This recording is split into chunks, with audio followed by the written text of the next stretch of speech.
Kalau misalkan Bismillahirrahmanirrahim. kali Assalamualaikum warahmatullahi wabarakatuh. teman-teman terima kopi Alhamdulillah, sama wassalatu wassalamu ala rasulillah, nabiyina Muhammadin sallallahu alaihi wasallam. Teman-teman, rencananya kita akan dan melakukan menanyakan lagi eh, sosialisasi ya, peraturan perusahaan Halim Quran tahun 2024 ini di pekan kemarin atau masih di bulan Januari. Tapi berhubung jadwal kita semua sedang dipadatkan oleh pekerjaan masing-masing, rasanya kita memaksa kita harus terus berinovasi ya, menyesuaikan dengan waktu luang dari yang teman-teman miliki gitu. Jadi saat ini 24 kita maksimalkan untuk peraturan perusahaan ini tahun 2024 punya CV penerbit Halim Quran, kita jalankan via udara dulu nih atau via Zoom meeting. Ini akan direkam dan nanti teman-teman silahkan untuk melihat rekamannya. Jadi sebetulnya ini belum final ya, peraturan perusahaan ini belum final, ini masih dalam bentuk rumusan dan masih meminta pendapat ataupun saran dari teman-teman nantinya ya. Ini ada sedikit materi mengenai peraturan perusahaan tahun 2024 ini ya. Baik, yang pertama, apa sih itu peraturan perusahaan? Jadi peraturan perusahaan itu dibikin nggak nggak seenak jidat gitu atau nggak tiba-tiba langsung bikin aja semaunya pengusaha gitu atau semaunya orang yang memberikan pekerjaan. No, tapi peraturan perusahaan itu ada regulasinya. Negara mengatur itu dan sumber hukumnya ada di Permenaker 28 tahun 2004. Inti dari Permenaker 28 tahun 2024 ini mengenai peraturan perusahaan, di bawahnya bahwa peraturan perusahaan ini atau peraturan perusahaan yang selanjutnya peraturan perusahaan yang selanjutnya disingkat PP adalah peraturan yang dibuat secara tertulis oleh pengusaha yang memuat syarat-syarat kerja dan tata tertib perusahaan. Intinya itu peraturan perusahaan itu. Yang kedua, pengusaha yang mempekerjakan pekerja atau buruh sekurang-kurangnya 10 orang itu wajib membuat PP. Nah, berhubung Halim Quran ini totalnya sekarang sudah 22 karyawan, jadi sudah sangat wajib untuk membuat PP. Dan yang terakhir, pembuatan PP ini merupakan kewajiban dan tanggung jawab pengusaha. Atau dalam hal ini pengusaha itu siapa? Pengusaha adalah pemilik perusahaan atau yang ditunjuk oleh pemilik perusahaan. Nah, pertanyaannya kenapa karyawan harus dilibatkan pada pembuatan PP?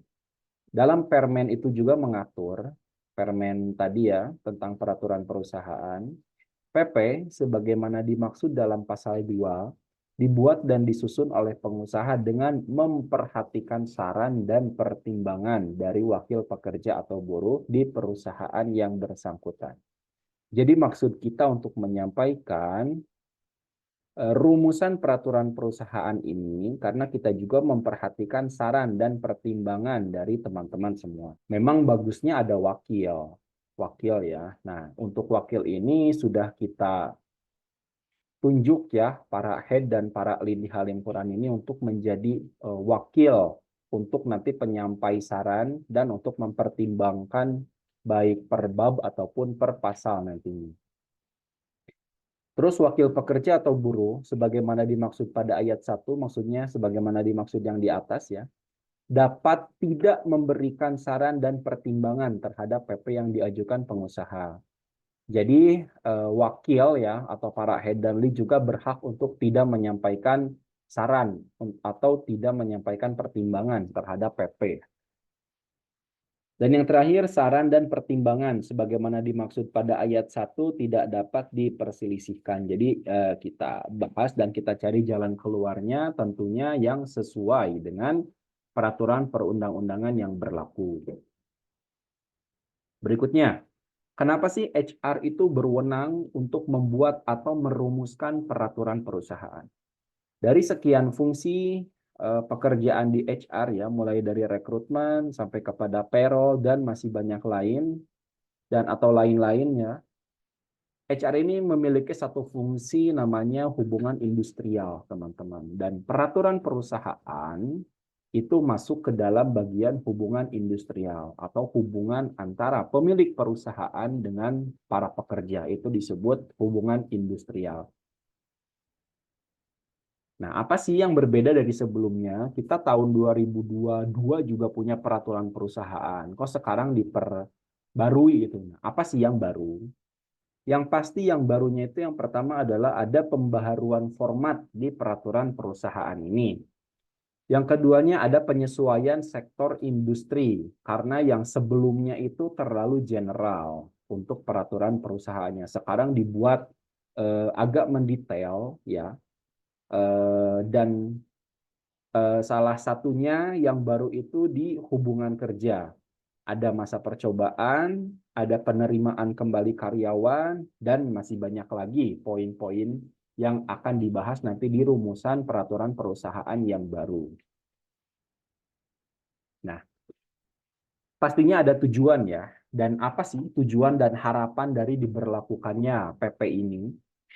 Yang pertama, teman-teman, harapannya bahwa peraturan perusahaan ini dapat segera diberlakukan di bulan ini, di Februari 2024. PP ini juga diharapkan sebagai induk untuk aturan-aturan yang lain, lalu menjadi buku pedoman karyawan atau manual booknya karyawan.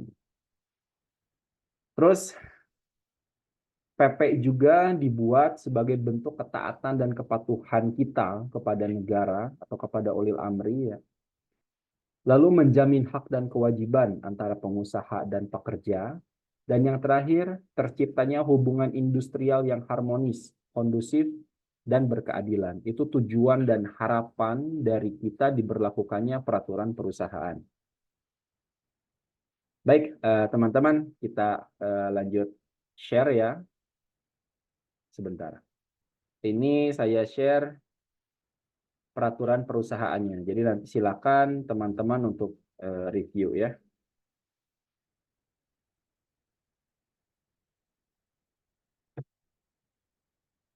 Bentar.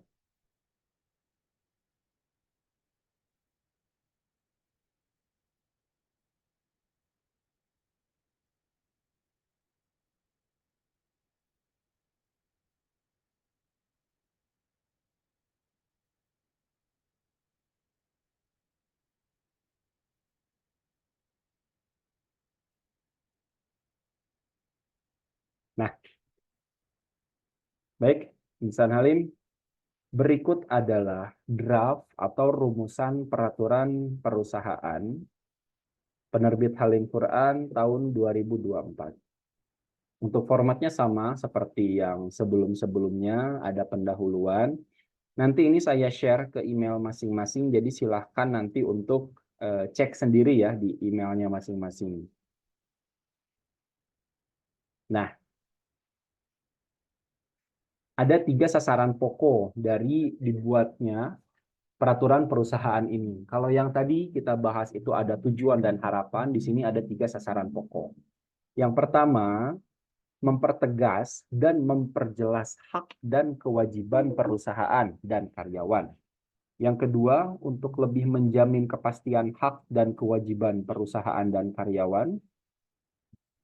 Dan yang terakhir itu menjaga sekaligus mempertahankan serta meningkatkan hubungan kerja yang baik antara perusahaan dan karyawan, termasuk sesama karyawan.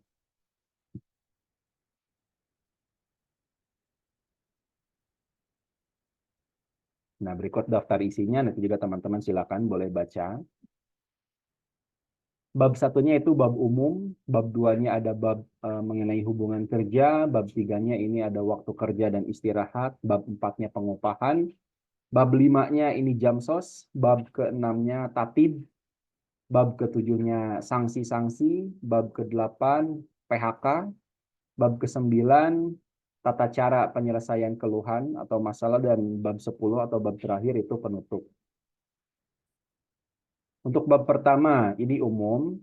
Nah, ini juga merupakan bagian yang baru, teman-teman. Di pasal 1 itu ada definisi atau pengertian dan istilah. Kalau di PP sebelumnya itu nggak ada ya. Di sini ada, jadi terdefinisikan silakan nanti teman-teman kaji ya atau teman-teman baca sendiri. Lalu khusus untuk para head dan lead silakan untuk memberikan masukan. Teman-teman yang non-head dan non-lead juga diperkenankan untuk memberikan masukan, memberikan saran ya, tapi melalui head dan lead-nya masing-masing gitu ya. Jadi nanti biar head dan lead-nya menyampaikan kepada kami gitu, kepada HR dan kepada Pak Fauzan gitu ya, untuk kita review sama-sama. Ini ada beberapa istilah teman-teman, kurang lebih ada 35 kalau nggak salah atau 36 istilah, mulai dari peraturan perusahaan, ya. Lalu perusahaan yang dimaksud adalah CV Penerbit Halim Quran yang didirikan tanggal sekian oleh Notaris Rita F. Riani. Ya.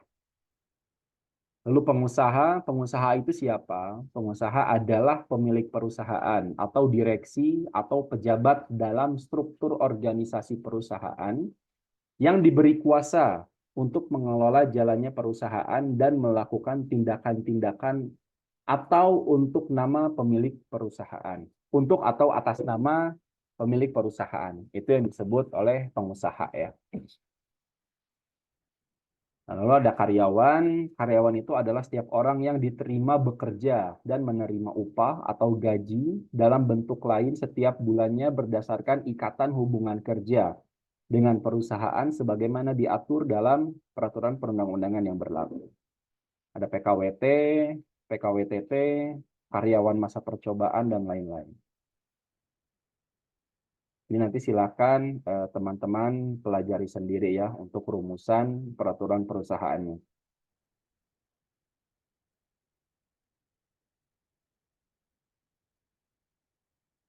Nah, ini ada tanggungan karyawan. Tanggungan karyawan adalah 1 orang istri dan maksimum 3 orang anak-anak karyawan laki-laki yang sah menurut hukum, yang berlaku dan telah didaftarkan oleh karyawan yang bersangkutan di departemen HR. Anak-anak yang menjadi tanggungan karyawan adalah anak-anak dengan batas usia maksimum 22 tahun, belum menikah dan belum bekerja atau belum berpenghasilan sendiri.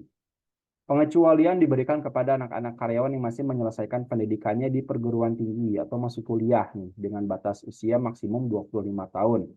Dan anak karyawan yang mempunyai cacat mental atau keterbelakangan sejak lahir. Nah, ini untuk yang karyawan laki-laki.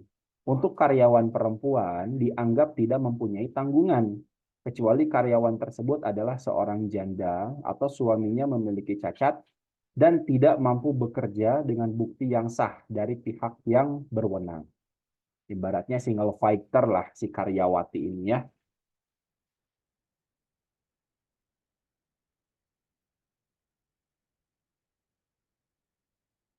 Nah, total ada 35 definisi ya, jadi nanti silakan teman-teman baca. Nah, ini maksud dan tujuan dari peraturan perusahaan ini adalah untuk menciptakan ketertiban dalam hubungan kerja, mengatur hak kewajiban dan lain sebagainya. Tujuannya sehingga nantinya tercipta ketenangan bekerja dan produktivitas kerja secara optimal yang bermanfaat bagi kedua belah pihak, baik pengusaha ataupun karyawan. Pasal 3 ini membahas ruang lingkup daripada peraturan perusahaan ini.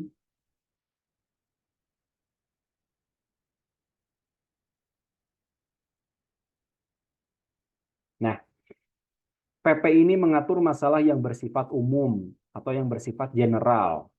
Sedangkan untuk hal-hal teknis yang merupakan penjabaran lebih lanjut, itu nanti diatur dalam ketentuan tersendiri. Bisa melalui perjanjian kerja, atau policy kebijakan, atau surat keputusan, atau SOP, dan lain sebagainya gitu ya. Atau kita ringkas di sini namanya ketentuan perusahaan. Ya, sesuai dengan kebutuhan dan tidak bertentangan dengan PP ini dan berpedoman pada peraturan perundang-undangan yang berlaku. Nah, PP ini juga berlaku untuk seluruh karyawan sepanjang syarat-syarat kerjanya tidak diatur dalam perjanjian kerja secara khusus. Nah, ini hubungan kerja. Pasal 4, penerimaan dan status karyawan.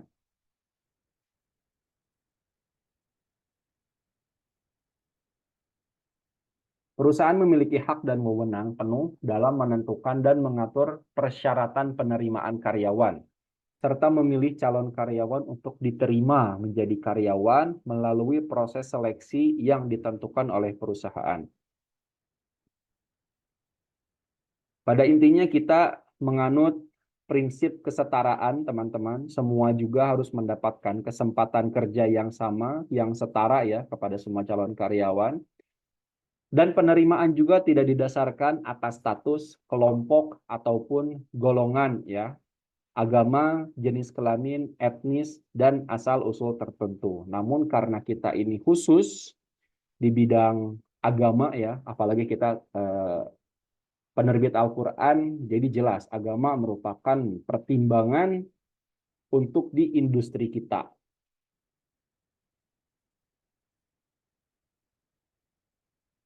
Nah, ini ada status karyawan ya, dibagi menjadi dua. Ada PKWTT atau karyawan tetap, dan ada PKWT atau karyawan kontrak.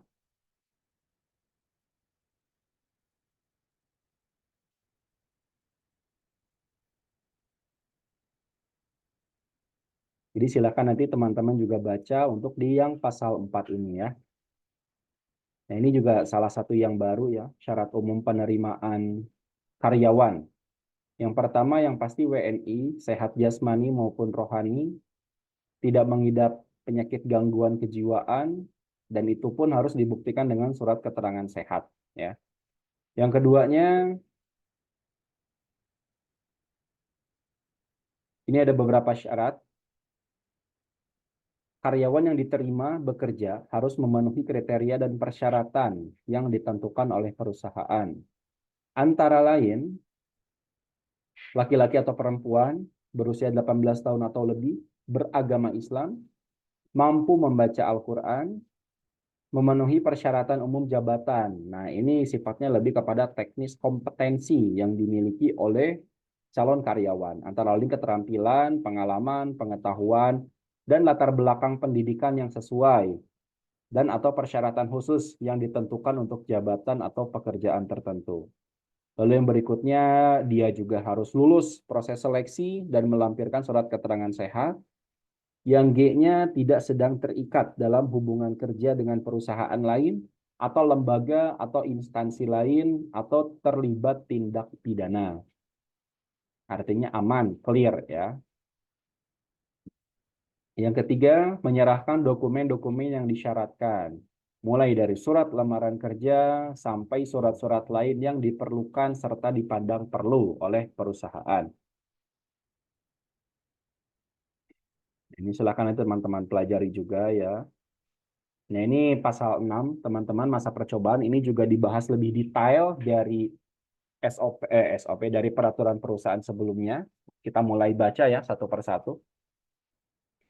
Pasal 6 masa percobaan, karyawan yang terikat dalam PKWTT atau karyawan tetap itu diwajibkan menjalani masa percobaan paling lama 3 bulan, terhitung sejak karyawan yang bersangkutan mulai bekerja di perusahaan. Jadi siapapun yang baru masuk di Halim Quran itu, dan memang untuk lowongannya itu adalah lowongan sebagai karyawan tetap, maka dia wajib melewati masa probation atau masa percobaan selama 3 bulan. Ayat 2-nya, selama masa percobaan, perusahaan maupun karyawan dapat melakukan pemutusan hubungan kerja. Nah, jadi semisalkan dalam 3 bulan berjalan itu perusahaan atau Halim Quran, pengusaha ya khususnya, nggak cocok dengan si kandidat, maka boleh nge-cut langsung.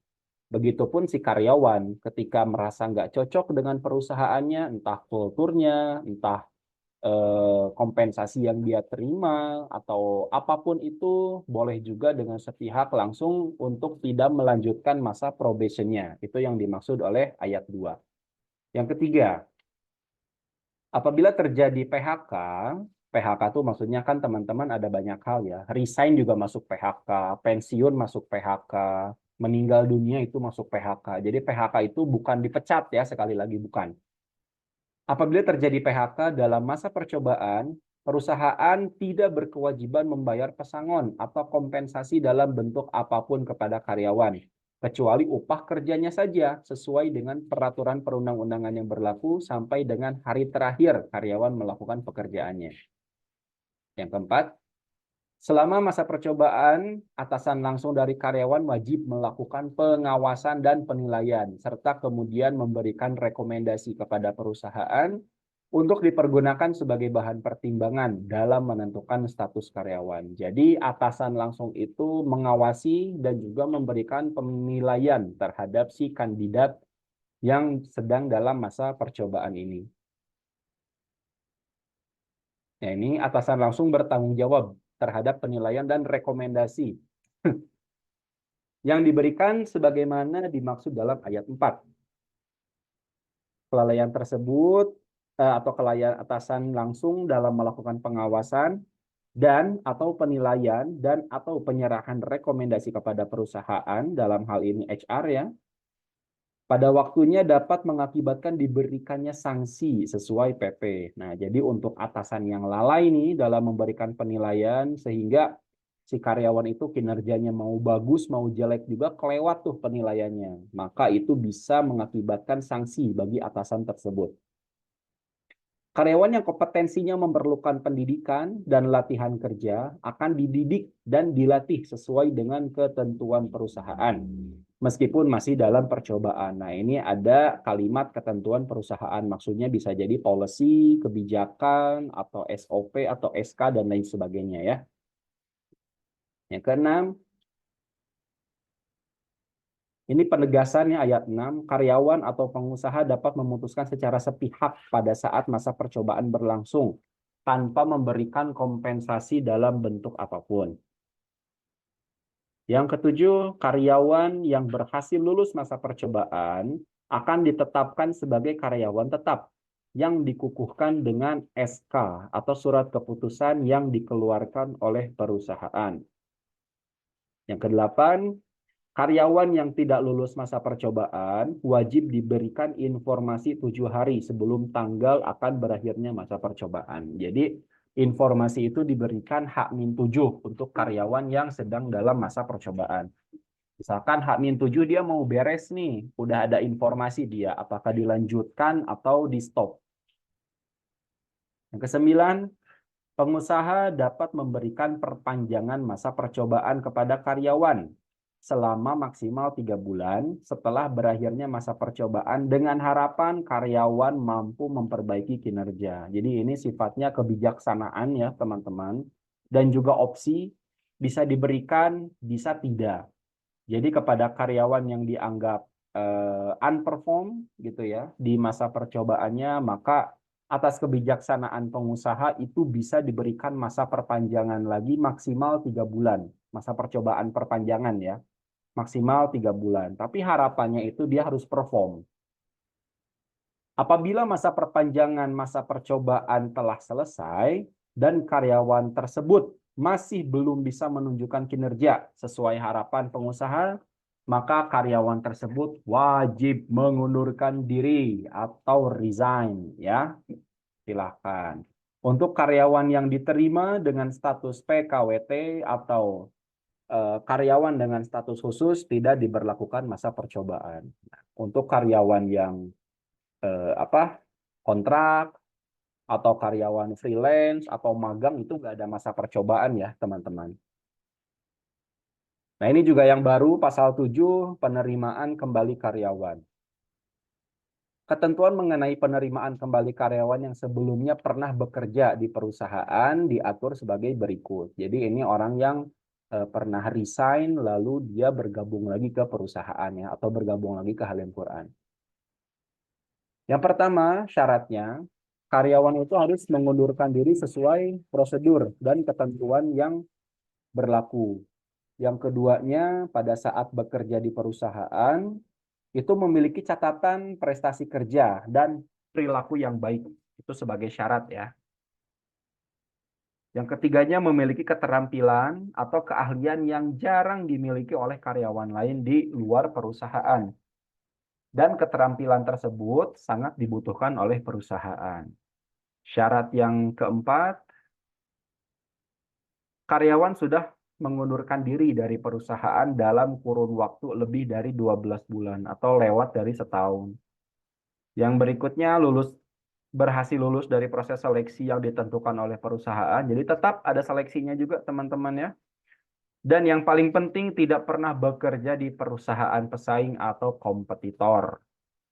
Poin G, pengecualian poin C dan poin F tersebut di atas diatur dengan ketentuan perusahaan. Nanti lebih detailnya diatur oleh policy atau kebijakan ya. Nah, ini pasal 8-nya juga mengenai formasi. Silakan nanti teman-teman cek sendiri ya. Evaluasi penilaian kinerja kita ini basisnya kita berdasarkan balance scorecard ya, ada 4 poin mulai dari finance sampai learn and growth.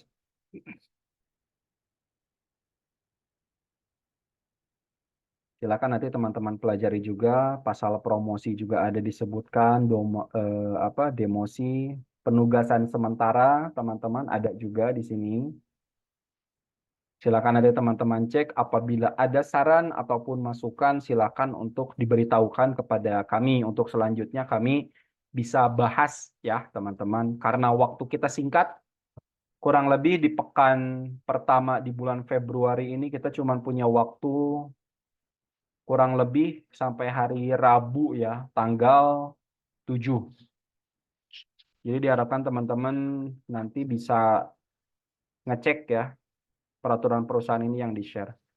Nah, ini waktu kerja dan istirahat, teman-teman. Ada perubahan jadwal untuk saat ini. Yang sebelumnya, jam istirahat itu diberlakukan jam setengah 12 sampai jam setengah 1. Sekarang ada perubahan bahwa jam istirahat itu dimulai jam 12 sampai jam 1 siang. Lalu bagaimana kalau azan zuhurnya itu dimulai sebelum jam 12 siang? Oke. Jadi azan zuhur itu atau sholat zuhur itu masuk kepada kompensasi. Jadi azan zuhur mulai jam berapapun ya teman-teman sholat ke masjid wajib gitu ya, yang bagi yang ikhwan. Dan itu langsung masuk ke jam istirahat. Tapi masuk kembali itu wajib jam 1. Ya. Jadi waktu sholat itu masuk kepada kompensasi. Atau keringanan dispensasi, sorry bukan kompensasi. Ada dispensasi ya. Ini silakan nanti teman-teman pelajari. Dan untuk waktu kerja itu nanti ada SOP-nya tersendiri atau SOP waktu kerja. Seperti biasa setelah PP ini disahkan dan teman-teman sudah menyetujui, sudah disosialisasikan dengan baik juga, maka nanti akan disampaikan SOP waktu kerja. Sebagai detail atau rincian dari peraturan perusahaan ya. Cuti tahunan juga berubah sebagaimana yang diinformasikan bahwa tidak lagi berdasarkan bulan masuk, tapi berdasarkan pada awal tahun, ya.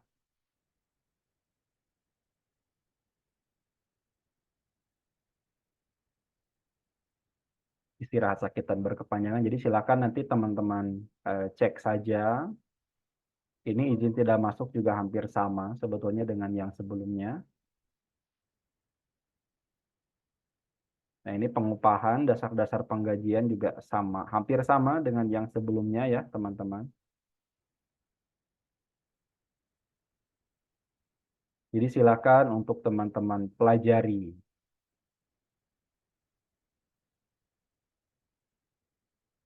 Nah, ini ya, upah selama ditahan pihak berwajib juga ada. Siapa tahu teman-teman golput terus menyuarakan golputnya lalu di penjara itu tetap dapat gaji ya, teman-teman. Dengan syarat maksimal 6 bulan. Kalau di penjaranya lebih dari 6 bulan tuh di PHK.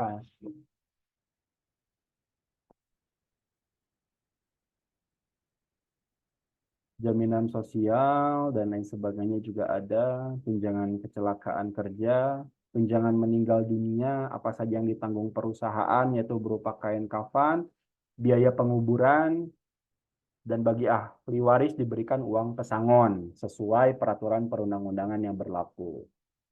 Tunjangan hari raya. Nah, usaha peningkatan mutu dan efisiensi. Insan Halim ini mempunyai kewajiban yang sama, dalam usaha mempertahankan kelangsungan perusahaan di tengah persaingan yang semakin ketat melalui beberapa usaha pelayanan ya, mulai dari mengembangkan metode-metode yang lebih efektif, praktis dan efisien sampai kepada memelihara kebersihan dan lingkungan kerja.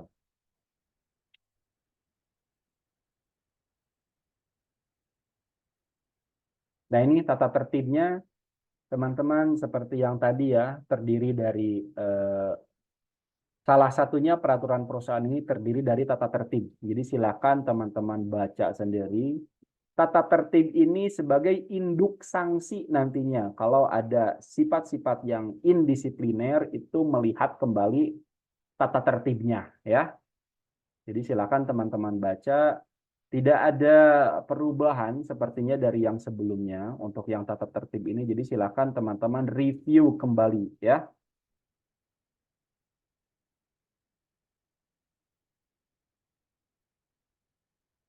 Nah, ini sanksi-sanksi di Halimquran itu ada apa aja? Yang pertama ada sanksi peringatan. Lalu ada skorsing ya, atau pembebasan tugas sementara. Dan yang terakhir itu yang paling tinggi dan paling tidak kita harapkan adalah PHK karena indisipliner ya.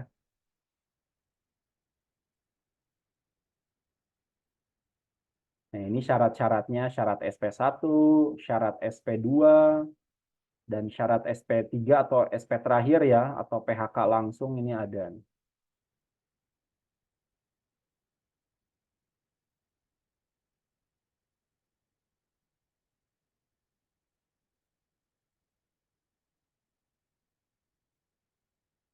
Nah, PHK ini ada banyak ya, seperti tadi yang sudah dibicarakan, bukan hanya di PHK itu bukan dipecat, tapi selesainya hubungan kerja ya. Ini membahas mengenai uang pesangon. Terus, nah ini terakhir tata cara penyelesaian keluhan atau masalah, teman-teman kita tetap mengutamakan asas musyawarah ya, teman-teman. Eskalasinya mulai konsultasi kepada atasannya langsung, berusaha menyelesaikan persoalannya itu di internal dulu. Apabila nggak ada, maka eskalasi kepada lead-nya atau kepada head-nya, ya, eskalasi juga kepada HRD. Dan yang terakhir nih, kalau misalkan dari HRD sampai kepada direktur juga tidak ada penyelesaian, maka karyawan ataupun pihak perusahaan mematuhi prosedur eskalasi tertinggi yaitu ke Dinas Ketenagakerjaan. Itu yang terakhir ya, eskalasi terakhir. Nah, ini masa berlakunya 2 tahun dan disahkan oleh Disnaker Kabupaten Bandung. Silahkan teman-teman baca sendiri ya. Nah, nanti perwakilan karyawan nanti akan ditulis juga teman-teman sebagai salah satu kewajiban ya. Nanti ini baru saya, nanti ada teman-teman dari head dan lead atau teman-teman yang lain yang ikut dicantumkan juga dalam perumusan peraturan perusahaan ini. Sekian mungkin teman-teman karena waktu kita terbatas, jadi saya buat singkat saja. Pada intinya saya persilakan teman-teman untuk mereview peraturan perusahaan yang sudah saya kirimkan ke email bersamaan dengan rekaman ini ya teman-teman. Jadi silakan untuk direview, untuk ditinjau. Kami tunggu saran dan masukannya paling lambat di hari Rabu tanggal 7 Februari 2024. Sekian, terima kasih. Assalamualaikum warahmatullahi wabarakatuh.